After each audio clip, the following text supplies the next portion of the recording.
legislação é muito antiga, né? E quando o gestor diz, ele não tá faltando com a verdade, quando ele diz, eu não tenho a agilidade nos processos porque eu fico amarrado com as licitações. E é verdade, às vezes ele precisa de uma luva e ele não pode comprar sem o processo licitatório. Então, quer dizer, esse argumento e essa de justificativa são verdadeiras. Agora, o que nós precisamos é enfrentar a revisão na legislação. Aí a pergunta é outra, por que não revisamos? Em que projeto estamos apostando que nós não revisamos as nossas leis para facilitar a administração direta? Essa é uma questão, né, que nós precisamos nos perguntar. Tem uma outra lei que também é preocupação dos gestores e é uma preocupação que é correta, é a Lei de Responsabilidade Fiscal. Quando ele diz que ele só pode contratar até 52% do orçamento e usar aí para a folha de pessoal só 52% do orçamento, ele não está mentindo, né? A Lei de Responsabilidade Fiscal diz isso. Se ele não cumpre, vai preso, né? O que é que acontece? Como ele quer ampliar a sua rede, ele vai para os modelos de gestão. Por quê? Porque do orçamento dele sai na rubrica de pessoa jurídica. Não compromete os 52%. Então, por exemplo, quer inaugurar um novo hospital, não pode fazer concurso, faz a opção por essas outras alternativas. Entendeu? Aí multiplica modelos. Esse hospital inaugura, vai para a organização social. Esse inaugura, eu faço uma parceria público-privada. E aí cada um desses modelos tem uma característica e aí ele vai adequando, né, para o que ele pode, porque senão ele também não expande, né? Então, não oferece o serviço, não tem volta, é pronto. É um círculo. Ele tem que fazer uma boa gestão, senão ele não permanece, né? A população precisa de assistência, então a assistência tem que ser expandida. Então, aí ele vai buscando as formas que ele tem. Por exemplo, na Alemanha, não conseguiram implementar nenhuma dessas propostas da reforma do Estado, porque lá a população não deixou, porque o estado de bem-estar é muito forte. Então, tem essas questões também, as características de cada... No Canadá, conseguiu fazer o mínimo também, porque dentro do modelo existente lá, não conseguiram implementar muitas das propostas da reforma que implementaram, por exemplo, nos países da América Latina. E na América Latina, nós fomos o principal laboratório dessas reformas. O Chile implementou privatização de empresa pública, é o exemplo mais gritante de privatização, é o Chile. Na Argentina, a privatização ocorreu também de forma radical e o processo também de descentralização para a saúde e educação aconteceu. É só para sinalizar para vocês que isso não é uma questão só do Brasil.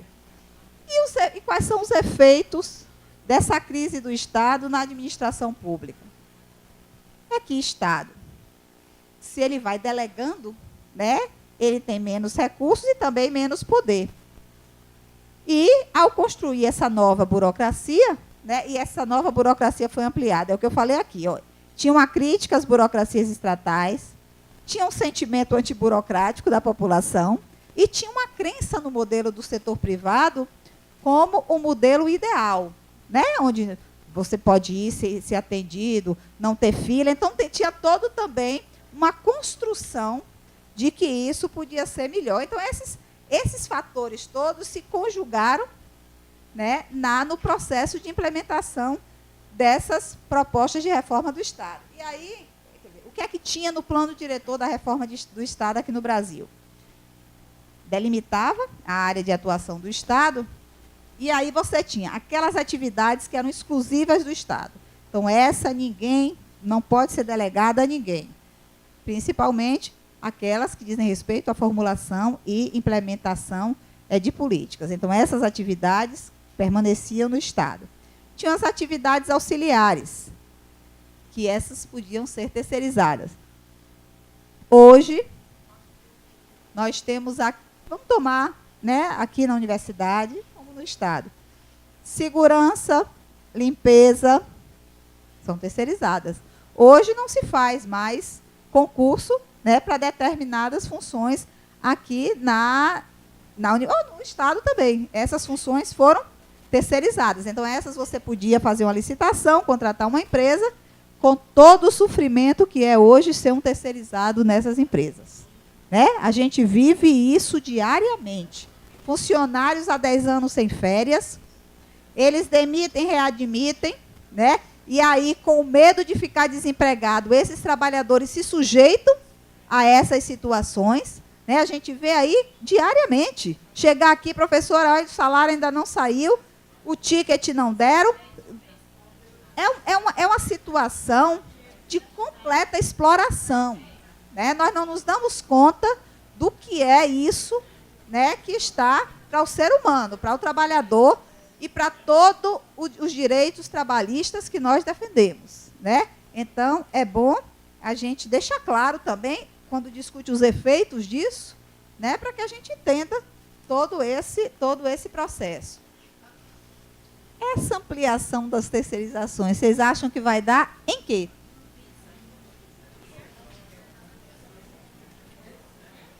Essa ampliação aí, essa lei das terceirizações recentemente aprovada, uma das PECs, né, que amplia a possibilidade de terceirização. Quando você faz um contrato desse, você precisa definir, e define mesmo por metro quadrado. Né? Quer dizer, para proceder à limpeza de um determinado espaço, eu tenho que fazer o cálculo, né, de tamanho, metro quadrado, de número de profissionais necessários para este tamanho e considerar, inclusive, as horas que ele precisa parar para comer, para poder... Então, isso tudo é claríssimo e tem os parâmetros. Né?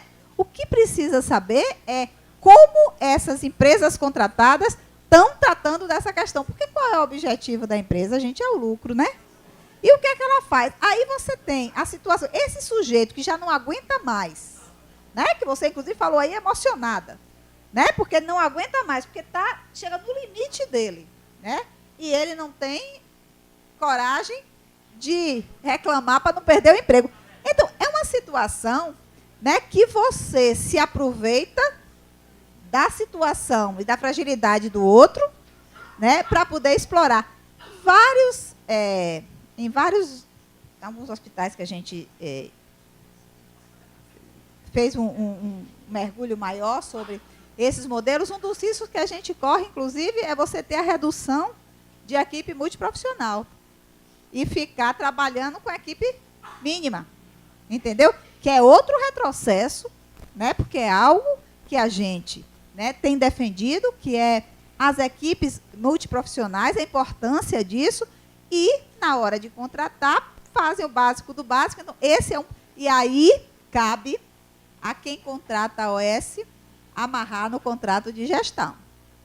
Aí é uma outra coisa que precisa se fazer meia-culpa. O Estado precisa melhorar o seu poder de regulação. Né? Porque se contrata, tem que estar claro no contrato, inclusive, as condições em relação ao trabalhador.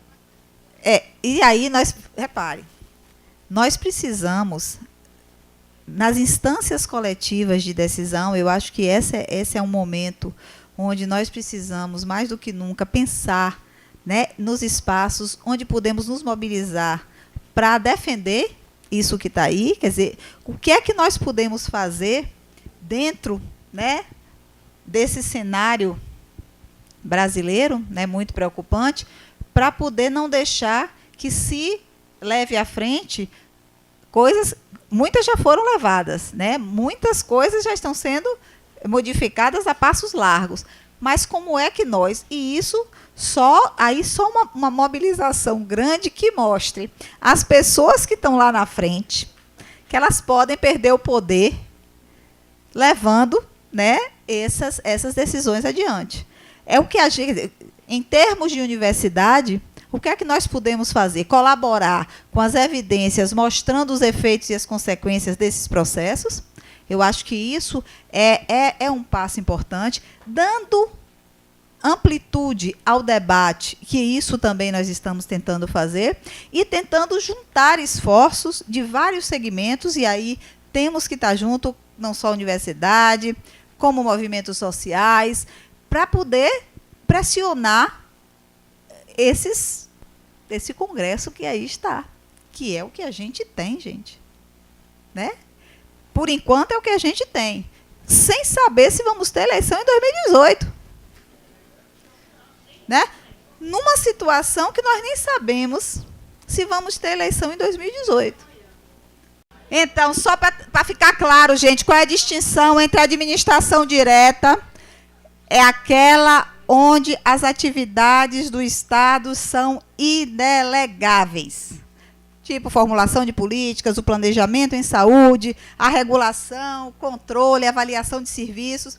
E a administração indireta é aquela onde a prestação de serviços de assistência são passíveis de delegação.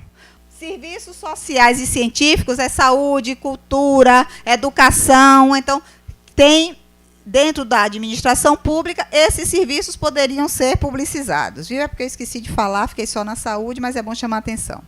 Tem muitos museus hoje que são entregues a OS, enfim.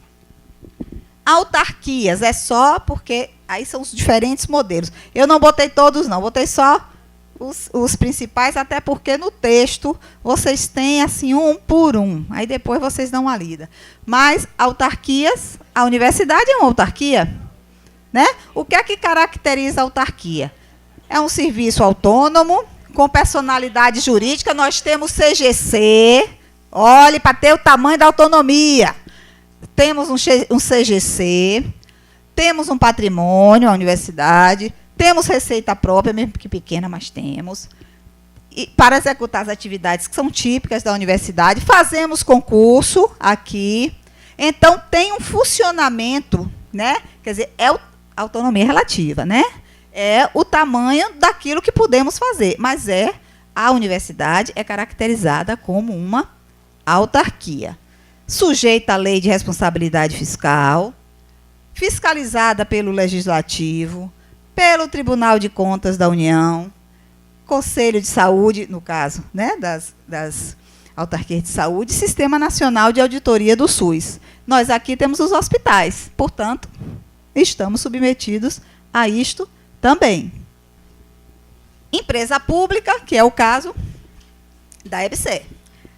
Aí tem um decreto também, lá de 67. Empresa pública é entidade dotada de personalidade jurídica de direito privado, com patrimônio próprio, capital exclusivo da União, criada por lei para exploração de atividades que o governo seja levado a exercer, por força de contingência ou de conveniência administrativa, podendo revertir-se de qualquer das formas admitidas em direito.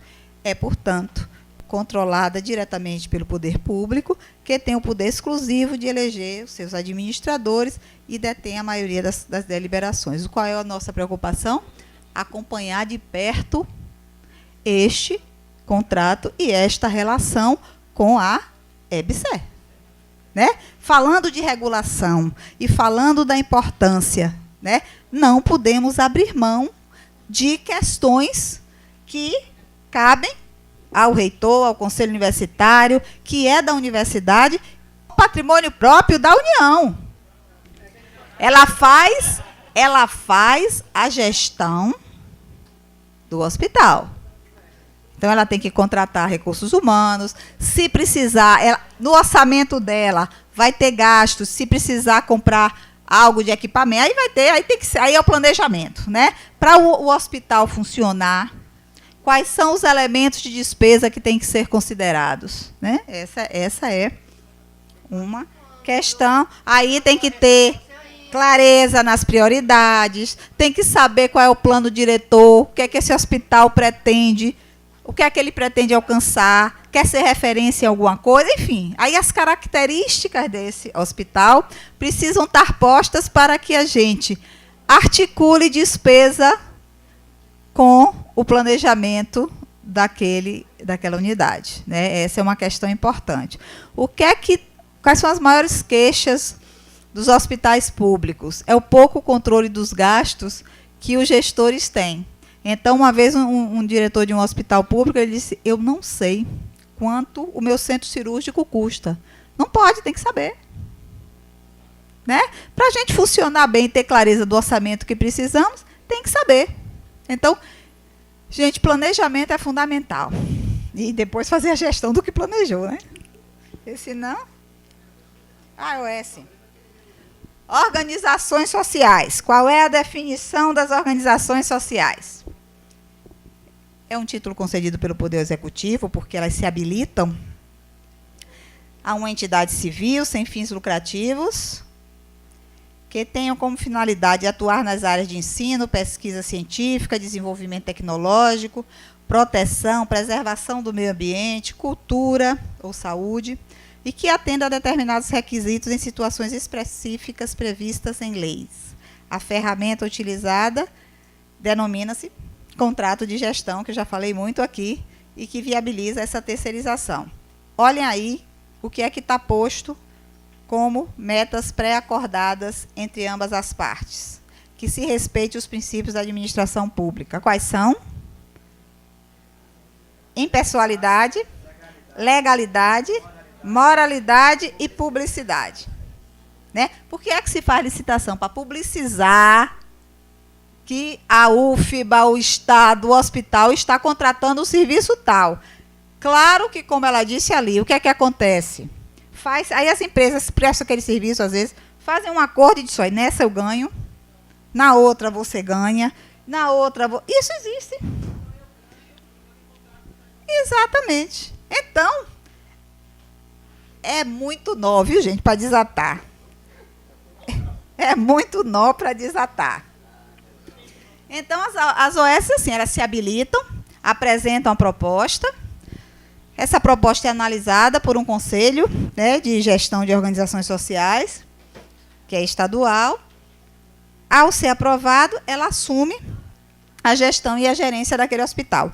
A parceria público-privada é diferente, porque a OS, ela faz a gestão daquela unidade com recurso todo repassado para prestar o serviço. A parceria público-privada, que foi o caso do Hospital do Subúrbio, é uma relação diferente, porque eles assumem, inclusive, os equipamentos. Aí, o que é que eles fazem? Eles fazem um cálculo do que vai gastar, para que aquilo funcione, inclusive, com tudo que ele vai botar dentro, e tem um tempo, chamado incomodato, no caso do Hospital do Subúrbio, foi 10 anos. Né? E durante o período de 10 anos, ele recebe mensalmente um determinado valor, onde já está incorporado, inclusive, o ressarcimento do investimento que ele fez. Né? Então, qual é a vantagem para o gestor nesse... Pô, ele tem lá como construir, levantou o Hospital do Subúrbio, mas não tinha como equipar ele para funcionar imediatamente. Aí vem a possibilidade da parceria público-privada, né? Que, inclusive, tem premiação, e agora que nós vamos estudar para ver quais são as vantagens e desvantagens desse modelo. E,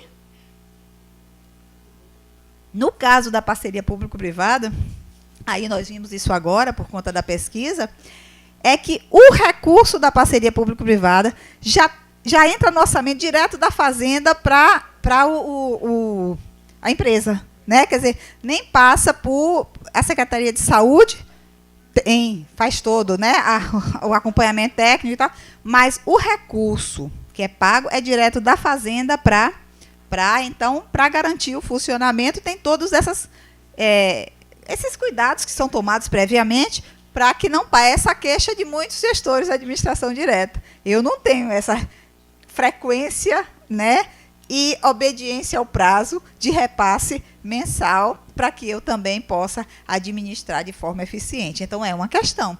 Quando a gente diz que a administração direta é pouco eficiente porque não tem agilidade, mas também porque tem um conjunto de fatores que colaboram para... Consórcios públicos, eu já falei, é uma parceria entre os entes da federação. Muitos municípios têm essa experiência, principalmente em Minas, E a origem disso é nas associações desses municípios para viabilizar solução de problemas comuns. Fundações estatais. Isso foi um dos últimos modelos a serem pensados como forma de... O que é que acontece, né? Aí não adianta, a gente tem que falar. A gente tem que falar das questões políticas e de viabilidades e inviabilidades. Quando muda o governo, né, quando Lula assumiu, tinha toda uma defesa de fortalecimento do Estado, né? Havia toda uma proposta de ampliar o concurso, de reduzir essas formas. Isso a nível estadual também, porque Lula assumiu, depois aqui no estado da Bahia, assumiu Wagner, e tinha esse discurso de fortalecer o papel do Estado. E é isso que é importante a gente ver. Entre, né, o desejo de fazer e as condições reais para fazer, tem aí uma questão que é essa. Quando você chega, ou você limita o número de ações que você quer fazer, mas você chega num estado como a Bahia, onde precisa ampliar a assistência à saúde. Tem uma lei que lhe impede de fazer essa ampliação, porque você não pode fazer isso. E aí, isso sim, porque eu estive no momento, né, numa superintendência de recursos humanos, onde o objetivo era ampliar. E tinha um edital que tinha pessoal ainda para ser chamado, se chamou todos, né? Chamamos todos os que tinham sido concursados. Isso numa discussão enorme, porque tem as secretarias sistêmicas. As secretarias sistêmicas quais são? Planejamento, Fazenda e Administração. São elas que dizem às outras o que pode e o que não pode. Então, muitas vezes, o secretário botava embaixo do braço e ia discutir que precisava, que saúde era prioridade, que tinha que ter um olhar, mas você tem muitas outras. Tem a segurança, que é prioridade, tem a educação, que é prioridade. Então, não dá, muitas vezes, para ultrapassar o limite, né, que tem. Então, o que é que começou? Sim, não tem como absorver todo mundo, tem que pensar modelos de gestão. Aí, começou a se desenhar, porque aqui o desenho foi diferente, mas tinha outras fundações estatais pensadas. E a grande questão que se colocava era ser uma fundação pública, instituída e gerida pelo poder público e submetida ao direito privado para ter essa margem de flexibilidade de contratação e de agilidade. Bom, cria-se a fundação. A fundação tinha um projeto que quem lesse dizia não, talvez seja o caminho. Por quê? Estabelecia um contrato claro, com objetivos e metas, consideravam a carreira. Então, qual era a ideia? Era fazer uma seleção pública, você tinha a carreira para as equipes de saúde da família, se pensou, inclusive, estava desenhado, de trabalhar como é o judiciário, aí você tinha o preenchimento nos vazios assistenciais, mas o sujeito ia para lá sabendo que com 2 anos ele mudava para o município mais perto, até chegar em Salvador. E isso rodava, porque aí eu tinha as equipes suprindo os vazios, quando fizesse 2 anos ele vinha, outros entravam, e aí, fato é que, e aí a questão que se discutiu muito no Conselho Estadual, muitos se posicionaram, era que segurasse o que estava posto no projeto, para tentar reduzir, inclusive, cargos de confiança derivados de indicação político-partidária, que se ampliasse a participação do controle social, que tivesse tudo muito regulado, muito claro, com conselho de curador, conselho consultivo. Não foi esse o rumo. Hoje, né, quando... Aí tem muitos trabalhos fazendo críticas que estudaram, né, esses processos, e o porquê deve ser essas características que a gente fala. Aí vai deformando, né? Quer dizer, você tem uma proposta bem estruturada, um projeto bem estruturado, Aí vai, e assim, um dos estudos mostra que um dos problemas, porque como era a manutenção dessas fundações, eram com recursos que os municípios iam aportando para ter, inclusive, suas equipes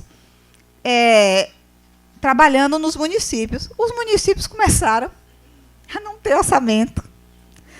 Aí, outros serviços precisaram ser incorporados à fundação. Aí mudou completamente o desenho inicial que estava posto. Né? Então, são, né, esses que fazem com que os projetos iniciais sejam, no decorrer da sua implementação, sejam modificados, aí por um conjunto de razões, mas o fato é que este, que era o modelo para ser testado, né, como uma possibilidade diferente, não foi uma possibilidade diferente. Então, continua as críticas a o que acontecem de errado, né? Quer dizer assim, do que foi previsto e não foi, de fato, executado. O que eu sei é o que os estudos e as evidências estão mostrando. Que entre o projeto inicialmente desenhado e o que hoje, né, tem sido desenvolvido é diferente. Então, é com base nisso que a gente tem que... Não foi pontuado muitos aspectos, teve um contingente grande de pessoas contra, de instituições contras, e aí ia, modificava, ajustava, trazia... Aí são processos, né, que nós não vamos poder detalhar aqui, porque aí eu teria que trazer alguém que estudou a fundação para detalhar assim, e aí eu não vou fazer isso. Se vocês quiserem assistir, eu vou divulgar a defesa de tese de Tadeu, mas aí é organizações sociais. Já está ali, ó. Então, bom, aqui é só para mostrar, gente, como é desproporcional o quantitativo de estabelecimentos de saúde com natureza administrativa direta e por empresa privada no Brasil. Né? Quer dizer, se vocês olharem aí, é mais que o dobro. Né?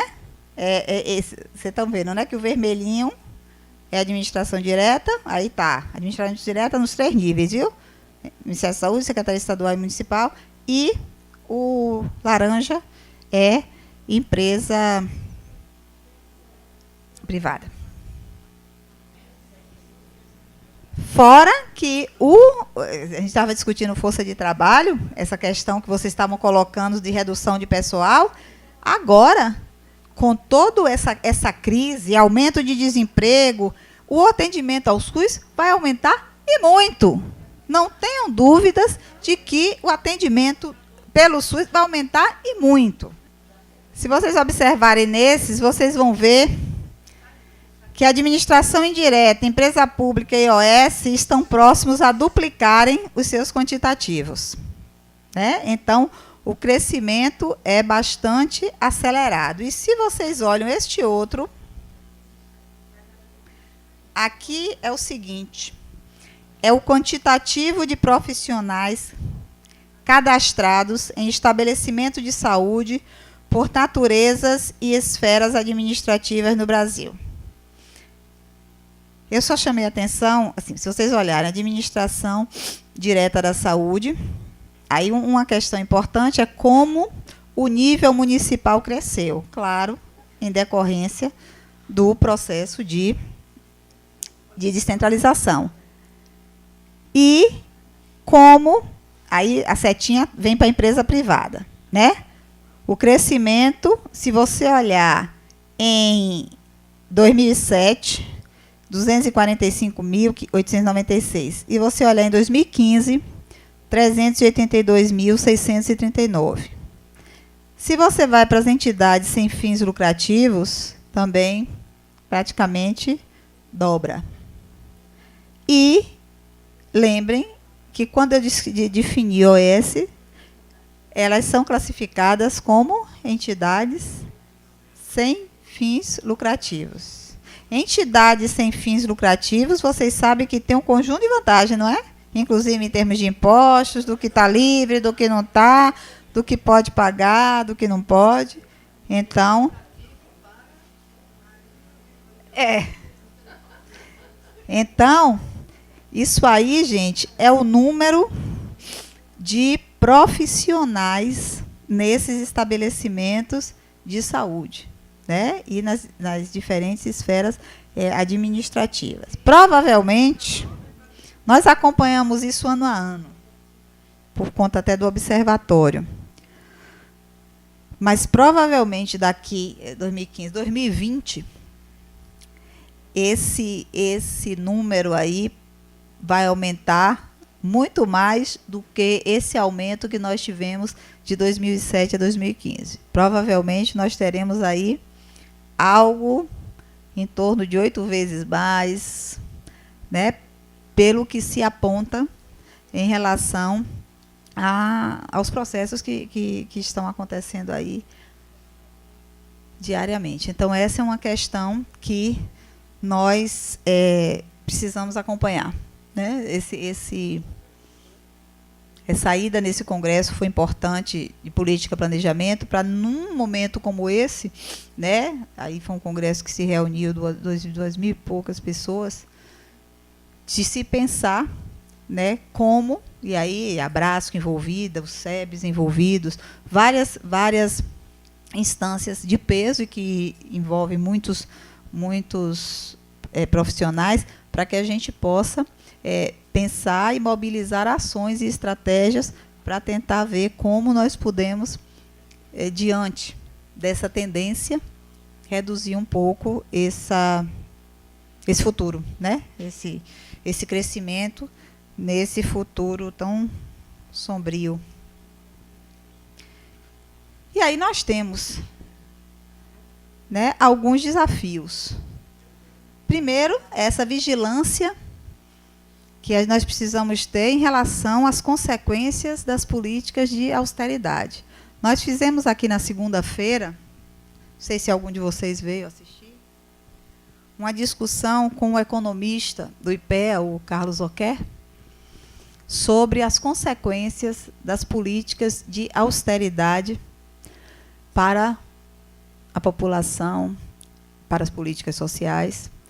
E tem, se vocês entrarem também no observatório, tem uma entrevista da Fabiola, que fez um estudo sobre as consequências e os efeitos das políticas de austeridade no mundo, em outros países, né? E aí é uma questão de evidência das consequências graves que a gente tem em relação a esses efeitos. Os cortes, a crise, o contingenciamento, o que é que ele provoca? Um corte nas políticas sociais. O que é que pode acontecer? Nós podemos ter volta de doenças, né, que já tinham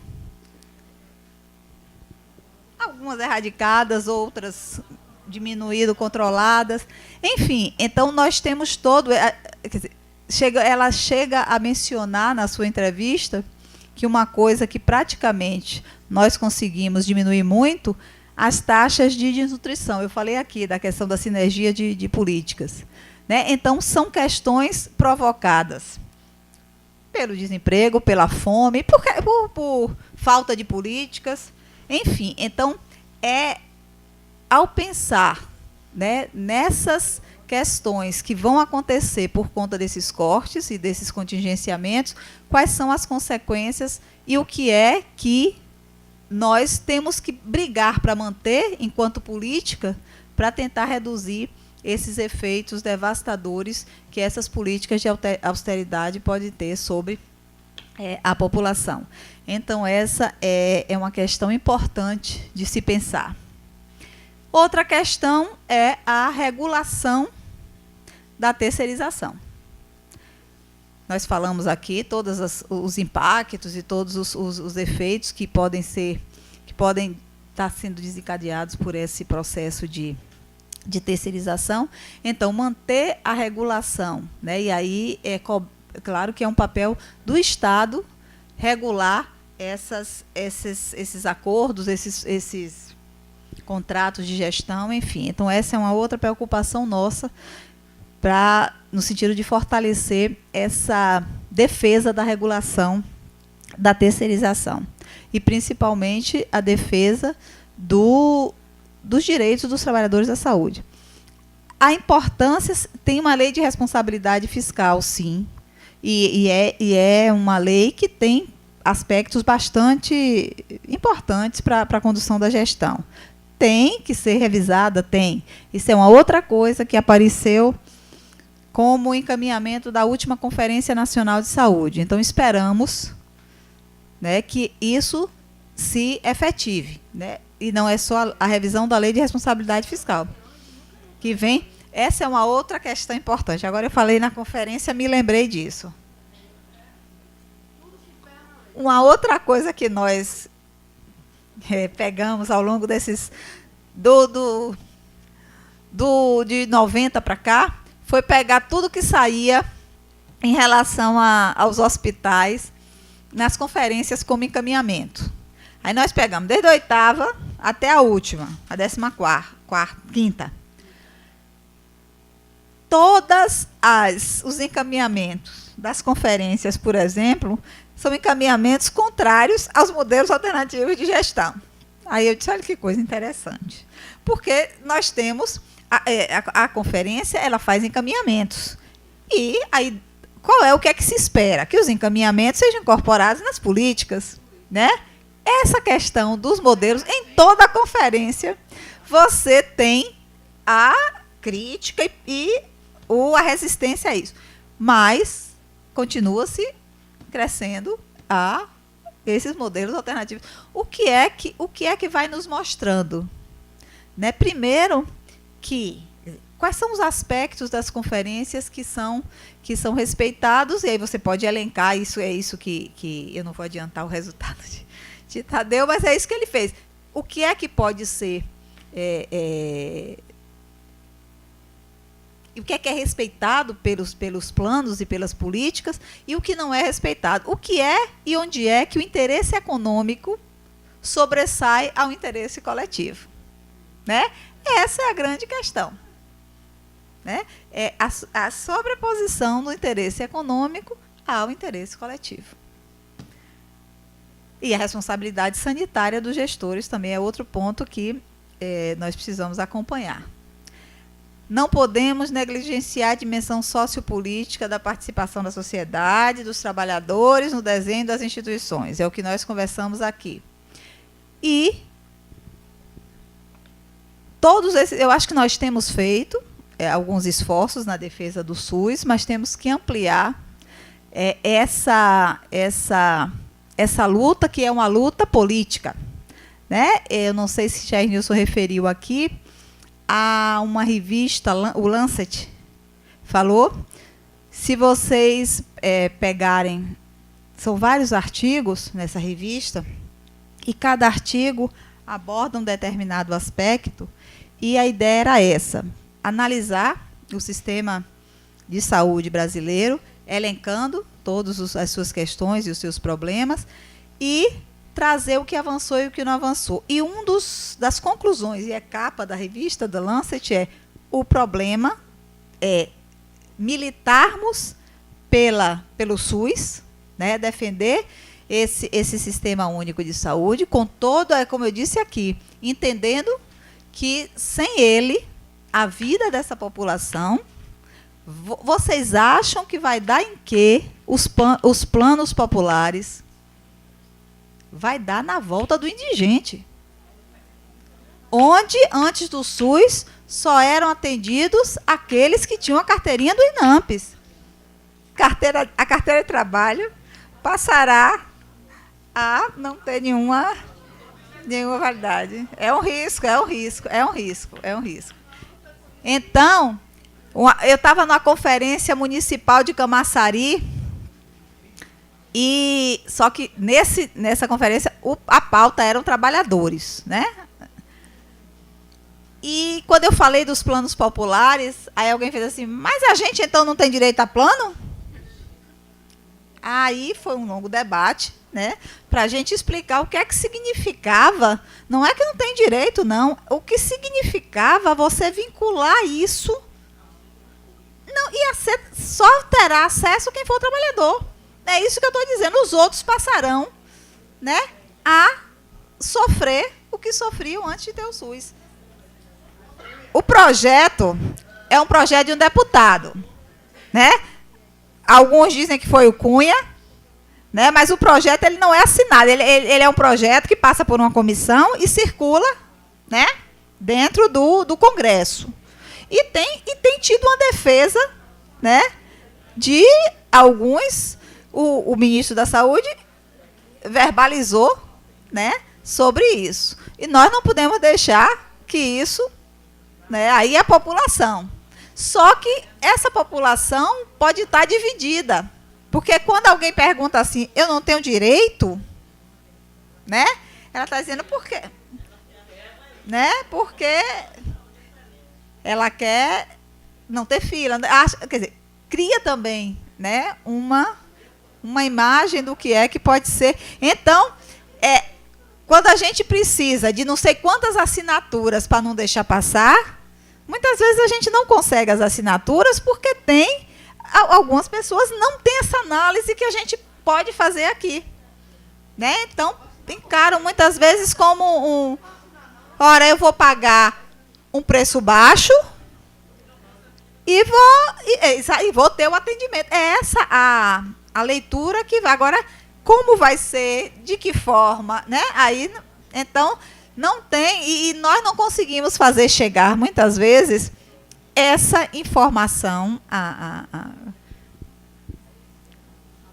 à população que precisa brigar por isso. Aí a gente fica correndo atrás de assinatura para tentar inviabilizar que passe. É por isso que eu não sei se vocês viram, este outdoor que nós botamos. Quer dizer, nós temos colocado alguns, né? Ao longo desse ano, nós colocamos alguns, né? Esse, eu acho que foi o primeiro ou o segundo. Mas vocês viram esse que está aí agora? Desigualdade mata. Né? Então, quer dizer, são elementos que a gente precisa, né, pensar e começar a ampliar, onde a gente puder, esse debate para poder tentar reverter essa situação que está aí, que não é simples, não. Não é simples, não. É bastante complexa. Não tem ninguém que não use o SUS. Né? Se a gente vai para um restaurante e não passa mal, se toma água mineral e ela não está contaminada, é porque nós temos uma vigilância sanitária que fiscaliza isso. Se nós temos, vocês sabem que o nosso programa de imunização é reconhecido internacionalmente, né? Nós temos um programa de imunização que é modelo. Isso, se eu vou lá no postinho e tomo minha vacina, entendeu? Isso é o SUS. Quando tem um problema oncológico, cujos medicamentos são altamente elevados os seus custos, planinho de saúde nenhum vai pagar isso para a gente, não.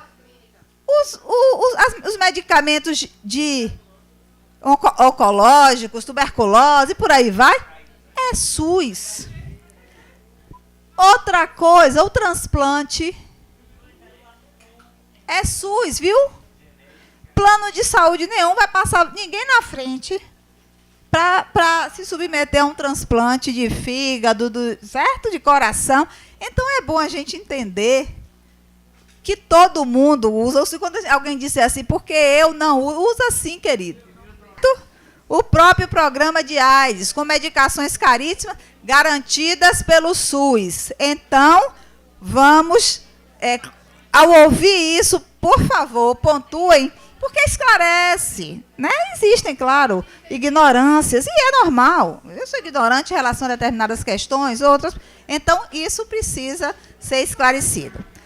Esses primeiros 2 dias do curso de atualização, Então, as questões mais necessárias, importantes para essa atualização em relação a políticas, para você também, em relação à política, em relação à organização do SUS, a composição do sistema, isso, vocês, se estudarem um pouquinho, acho que terão sucesso na seleção, na prova. Em relação aos 2 temas que foram vistos ontem e hoje. Na próxima semana, vocês terão mais 2 dias de aula, e aí nós fechamos o curso de atualização.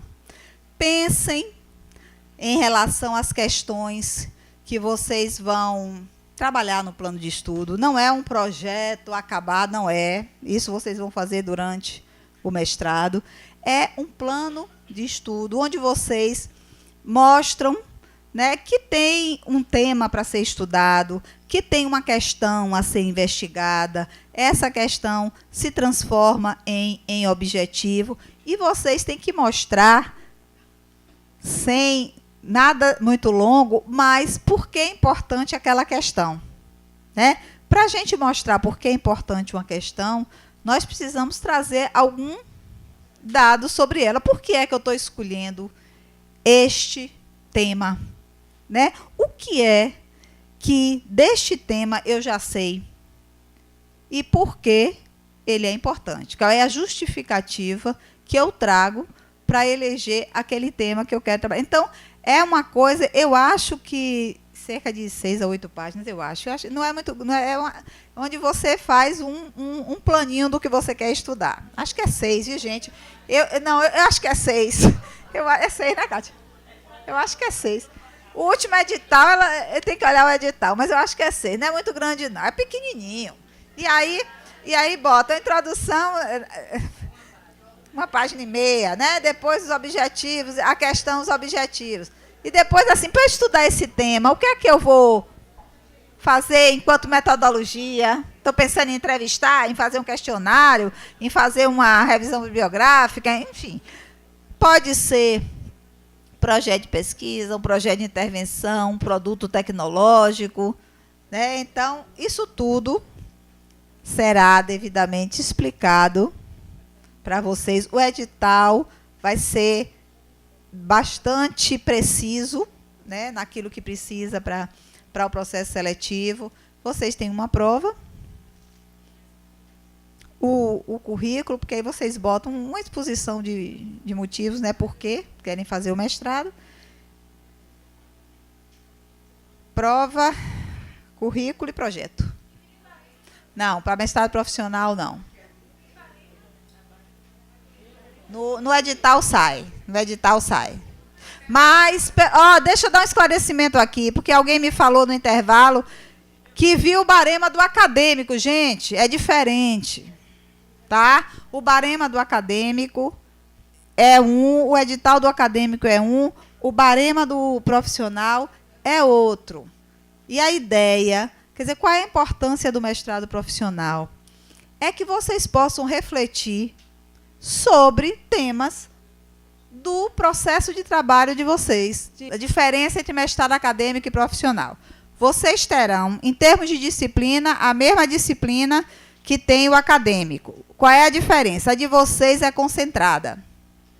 Ou seja, enquanto o acadêmico acontece durante o semestre inteiro, aquela carga horária, que é uma vez por semana, para os do mestrado acadêmico, porque eles têm um tempo que é de 2 anos, o de vocês é de 1 ano e 8 meses. Então, é uma diferença pequena. Mas a concentração é uma questão. A outra questão é o olhar sobre o objeto. Né? O mestrado profissional, o objeto precisa estar relacionado com o processo de trabalho aonde vocês estão inseridos. O mestrado acadêmico, os projetos estão muito mais voltados para a pesquisa. O título tem o mesmo peso.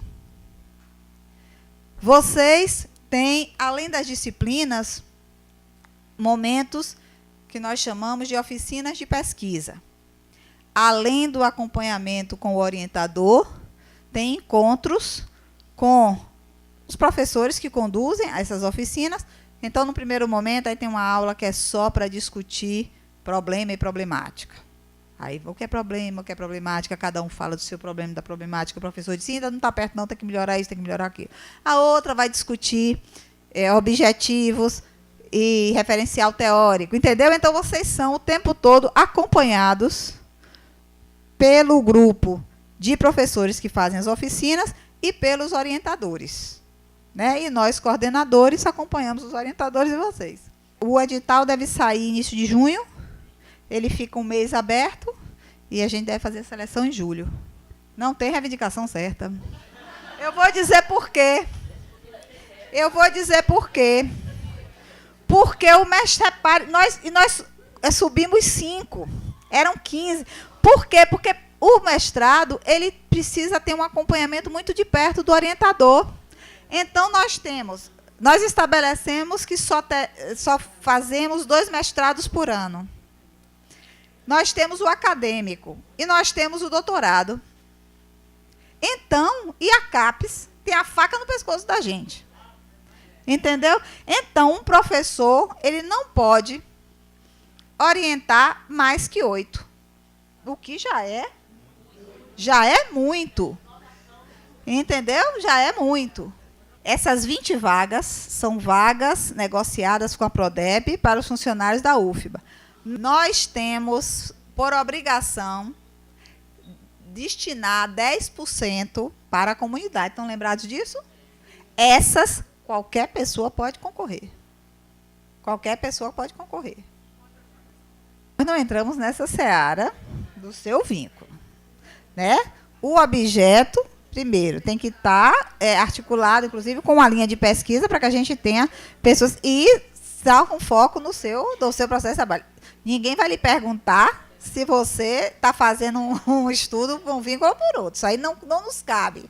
Está fora da nossa governabilidade e da nossa, né? Tem que discutir o objeto. Acabou. Diga.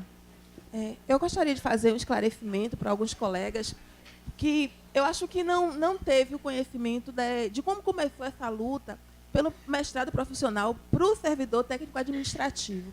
Na realidade, esse já é o segundo, teve o primeiro em administração, certo? Mas não foi uma luta que começou esse ano, não, gente. Essa luta começou desde 2014, né, que é uma reivindicação da comunidade, que a SUFBA vem levando insistentemente à Prodep. Quando chegou no ano passado, nós fizemos uma apresentação, foi perto das Olimpíadas, não foi isso? Foi... Não, acho que foi em agosto de 2015, nós fizemos uma apresentação para a Prodep, mostrando a necessidade de projetos voltados diretamente aos profissionais da área de saúde, que até então se identificava verbas no orçamento para capacitação e qualificação de toda a universidade, a parte administrativa, mas que a gente não conseguia identificar projetos voltados para profissionais da área de saúde. E, a partir dessa apresentação, foi que surgiu a proposta do mestrado para para os profissionais de saúde, profissionais da universidade.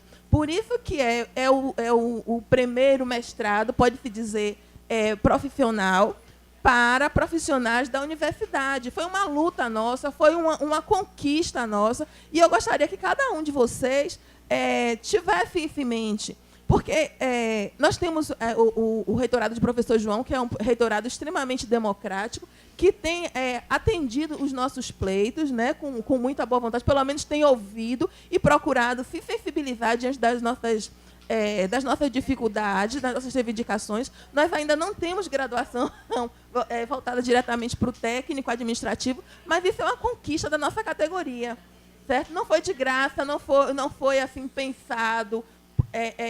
Olha isso aqui, os técnicos... Não, foi uma luta nossa. E eu gostaria que fosse reconhecido também como uma luta da nossa categoria. Viu? Ok. Viu aí a importância das lutas?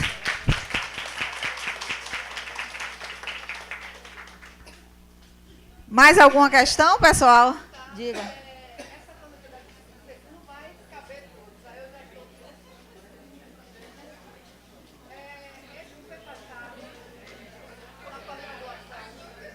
O folder? Não, é porque eu tinha pedido para pegar, porque algumas pessoas me perguntaram sobre a linha de pesquisa. Aí eu pedi para pegar o folder do mestrado, o Tâmara achou do doutorado, trouxe, mas eu acho que aí já deve ter o do mestrado. Mas foi só isso, era porque me perguntaram quais eram as linhas de pesquisa. Pessoal, boa sorte. Espero encontrá-los aqui na aula inaugural do mestrado. Estudem.